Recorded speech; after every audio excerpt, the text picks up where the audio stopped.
Hey travelers, Mag and I here on day 175 of our trip around the United States. This morning, we're kicking things off here in the middle of the Mississippi Petrified Forest, not too far out of Yazoo City. This place is awesome. It is the only petrified forest on the East Coast, and taking a walk around these trails, you will get to take a walk through history like never before, seeing these trees that were once trees that have now become stone on display all along the trail system. From here, we're going to work our way into Jackson, and we're going to get to see the state capitol, which is the part of the state I've been most excited about because I love getting to visit those state capitol buildings. Today's route has a total of 265 miles. From Jackson, we're going to make our way east, and once we get over toward the eastern side of the counties and pages we need, we're going to start dropping south and a little further east until we end our day in Waynesboro. Again, that is not the complete miles for the day's route, but we're still operating at that half-day kilter. And if we happen to have a lot of fun in Jackson, like we're having right now in the middle of this petrified forest, we might put ourselves back on this original schedule. But for now, we're going to keep our half-day lead until we hit the Gulf Coast and we can run through those challenges that I've been keeping my eye on. Today is going to be an awesome day because we're starting in an awesome place, and from here, we're moving to another awesome place. So I know, no matter what, we've got a lot of good stuff in store for you. Let's go check it out. Come on. The Mississippi Petrified Forest is privately owned and developed with the primary aim of complete and natural preservation. It was named a registered national natural landmark by the National Park Service in 1966. Prior to 1962, this area was totally unprotected and thought by many to be abandoned. During those years, many tons of petrified logs were hauled away. Much damage was done to logs visible during those years of neglect. Only through preservation efforts is this petrified forest still around for us to view today. Making our way into the visitor center to hit the trails, Ai-chan and I encountered a potential friend. Although Ai-chan wanted to say hi, the little kitty did not. She did, however, allow me to get close, and we became quick friends, enjoying each other's company before Ai-chan and I set off on our hike. What exactly is a petrified forest, and what makes it so special? Put simply, a petrified forest is a place that features petrified wood. They can be found all around the world in places like Argentina, Egypt, India, New Zealand, Canada, and Arizona. But this is the only one featured on the eastern side of the United States. The word petrified is derived from the Greek root word of petro, meaning rock or stone, literally wood turned into stone. It is the name given to a special type of fossilized remains of terrestrial vegetation. The petrified wood results from a tree or tree-like plant having completely transitioned to stone by the process of permineralization. Over time, all of the organic materials within the wood have been replaced with minerals, mostly a silicate, such as quartz, while they still retain their original structure of the stem tissue. The petrified wood becomes a three-dimensional representation of the original organic material present. Petrified forests are rare because they require a precipitating event to cut the wood off from the air and prevent decomposition. Another great example of this process occurring within the United States was when the 1964 earthquake happened in Alaska. It dropped an entire section of forest down below the coastline, trapping its roots within the sediment.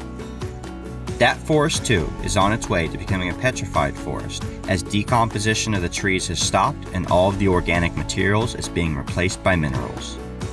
It is a very cool experience to be able to walk the trails out here at the Mississippi Petrified Forest and see all of the different samples of petrified wood along the way. Although there are a ton of petrified wood samples scattered all about the park, there are 25 specific exhibits on display around the trail system, each with a numbered sign. A tour along the hiking trails here will provide not only a nice bit of exercise, but a history lesson 36 million years in the making.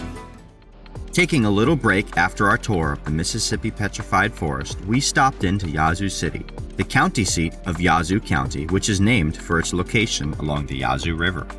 We treated ourselves to a brief tour of the courthouse area, checking out the rather unique Christmas decorations they had on display.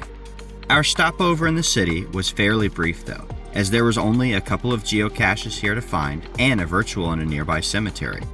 And since I have a tendency to only commit about 5 minutes to a hunt, while I did enjoy getting to walk around this tank, I didn't end up finding the geocache, or at least the whole thing. A short ways down the road, we dropped into the city of Flora, where we had much better luck tracking down what we were finding in town, both at the library and at this old jail. About to head on our way into Jackson, I noticed a lonely virtual on the map out near Canton, with nothing around it, and immediately I knew I had to go visit it.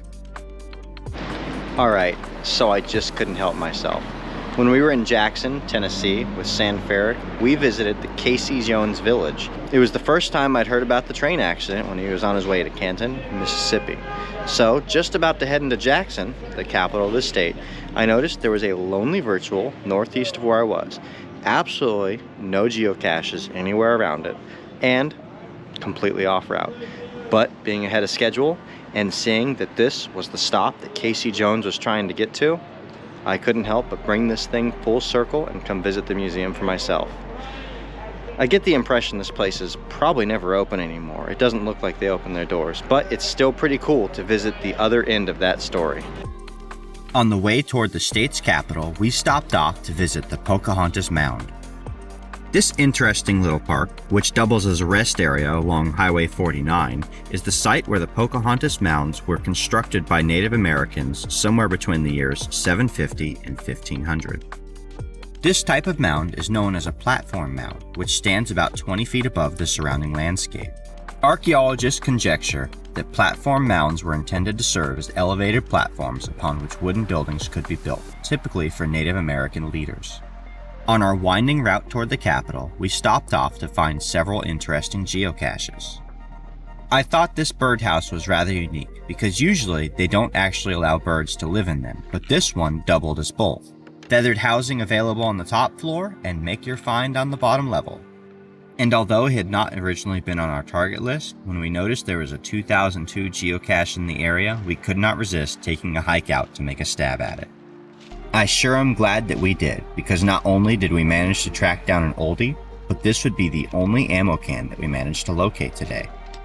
A day of geocaching is always made better when there's an ammo can to pop open and a lot of swag to check out. Not a bad deal at all.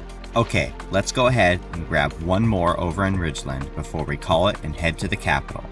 There's no avoiding the trip to this one as it is our most important find of the day. Now, let's have a quick browse through the contents and see what we have inside. Popping the top to a geocache like this is like opening up a Christmas present. You can only find out what's inside by unwrapping the gift and taking a look through the contents. This is a major goal and mission accomplished. The Mississippi DeLorme Challenge in hand. That's another state that I'm going to be ready to lay the claim for the find in just a few more days here. Yes. And now we reach the part of this trip that I was most excited about making our way through Mississippi.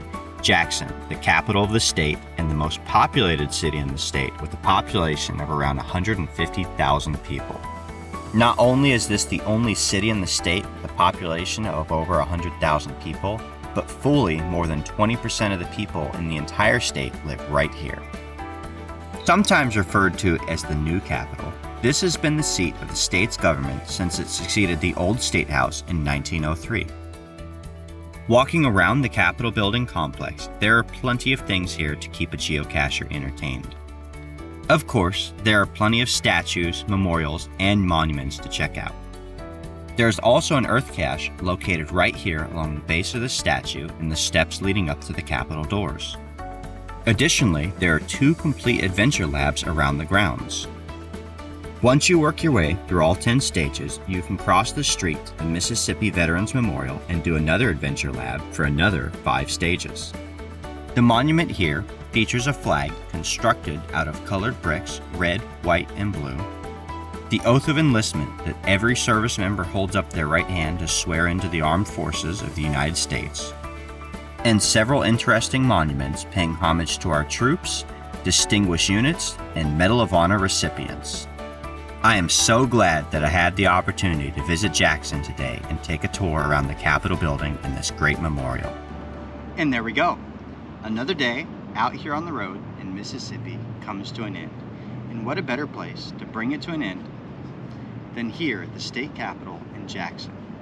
We really enjoyed this day, and this is probably my favorite day of Mississippi so far. We went ahead and started things off in the Mississippi Petrified Forest and enjoyed a walk through those fantastic trails, getting to see those petrified fossils all along the way. From there, we actually made a little bit of a detour into Canton so we could go see the stop that Casey Jones was supposed to make it to, but never did after that horrific train accident.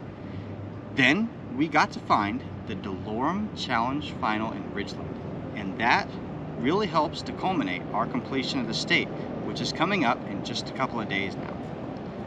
From here in Jackson, we're going to continue to push east, and we're still looking at ending the night in Waynesboro. But the sun just never quite works with us.